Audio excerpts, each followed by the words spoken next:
आज हम बात करते हैं पोस्ट ऑप में दो प्रोसीजर का।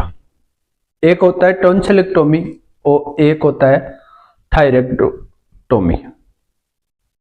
टॉन्सिलेक्टोमी में टॉन्सिल को रिमूव किया जाता है, थायरेक्टोमी में थायराइड ग्लैंड को किया जाता है। दोनों ही हमारे हायोइड बोन के पास में होती है। अब इनमें से पेशेंट को पोस्ट ऑप पेशेंट को हमारे को कॉम्प्लिकेशन को कैसे ऑब्जर्वेशन किया जाता है।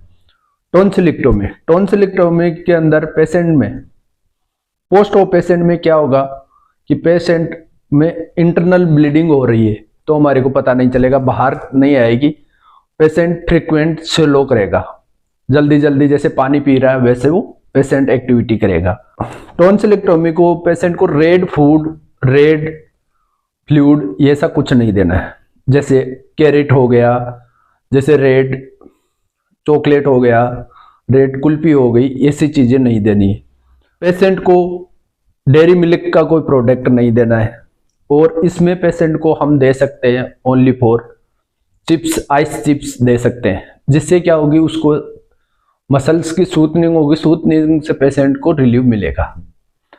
अब बात करते हैं सेकंड प्रोसीजर थायरेक्टोमी। थायरेक्टोमी में भी हायोइड बोन के पास में होती है और यहाँ से थायरेक्टोमी में हम थायराइड को रिमूव करते हैं। थायराइड को रिमूव करने के बाद में पेशेंट को एक तो रोज पोजीशन देके रखनी चाहिए। रोज पोजीशन मैं आपको रोज पोजीशन करके बताता हूँ।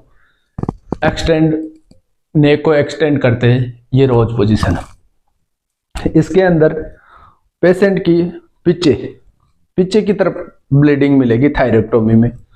शोल्डर की तरफ आपको ब्लीडिंग मिलेगी या हेड की तरफ है, हेड और शोल्डर के बीच में आपको बेडशीट गिल्ली मिलेगी, तो इसका ध्यान रखना चाहिए।